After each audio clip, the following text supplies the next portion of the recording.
একটা তুমি প্রিয়দর্শিনী মুখার্জির মুখে মুখে কথা বলছো, এত স্পর্ধা তোমার? তুমি তাকে বলছো বেডটি পাবো না, কফি পাবো না, তুমি আমাকে থ্রেট করছো।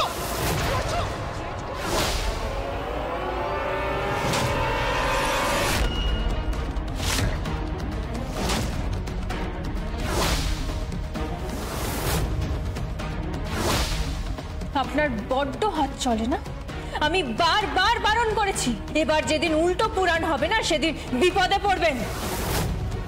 এই এই তুমি কি বলছো? তুমি কি বলছো? তোমার এত বড় স্পর্ধা? তুমি কাকে কি বলছো? তোমার কি মাথা খারাপ হয়ে গেছে নাকি? কি হয়েছে কি? দোয়েল, ও কি বলছে? মানে আমি ভাবতে পারছি না, ও প্রিয়দর্শিনী মুখার্জির মুখের উপরে কথা বলছে। মানে আমি কল্পনা পর্যন্ত করতে পারছি না।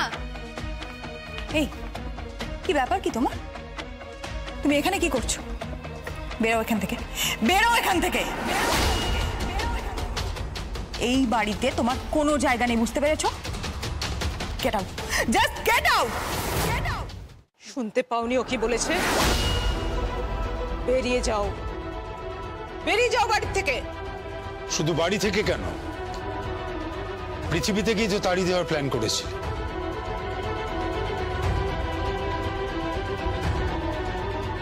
আদিত্য, আচ্ছা তুমি আমাদের সব বিষয় কেন নাক গলাও বলো তো? উপায় নেই, কোনো উপায় নেই। আমি শুধু তোমাকে দেখছি আর ভাবছি যে আর কত নিচে নামবে তুমি, কত নিচে নামলে মানুষ ওপরে উঠতে পারে সেটা তোমার থেকে শেখা উচিত। কেন করছো এগুলো? কি করছো বলো তো? কাল রাতে কি হয়েছিল জানো? এই মেয়েটা বলে কালকে এফআইআর করেনি, এই মেয়েটা বলে কাল থানায় যায়নি।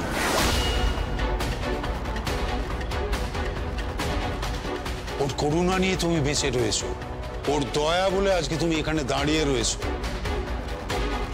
তাহলে তোমাকে, তোমার মেয়ে আঁচলকে আর ওই দূরে দাঁড়িয়ে থাকা ওই যে তোমার গুণধর ভাই, তোমাদের তিনজনকে গড়াদের পেছনে ফেলে দিতে পারতো এতক্ষণ।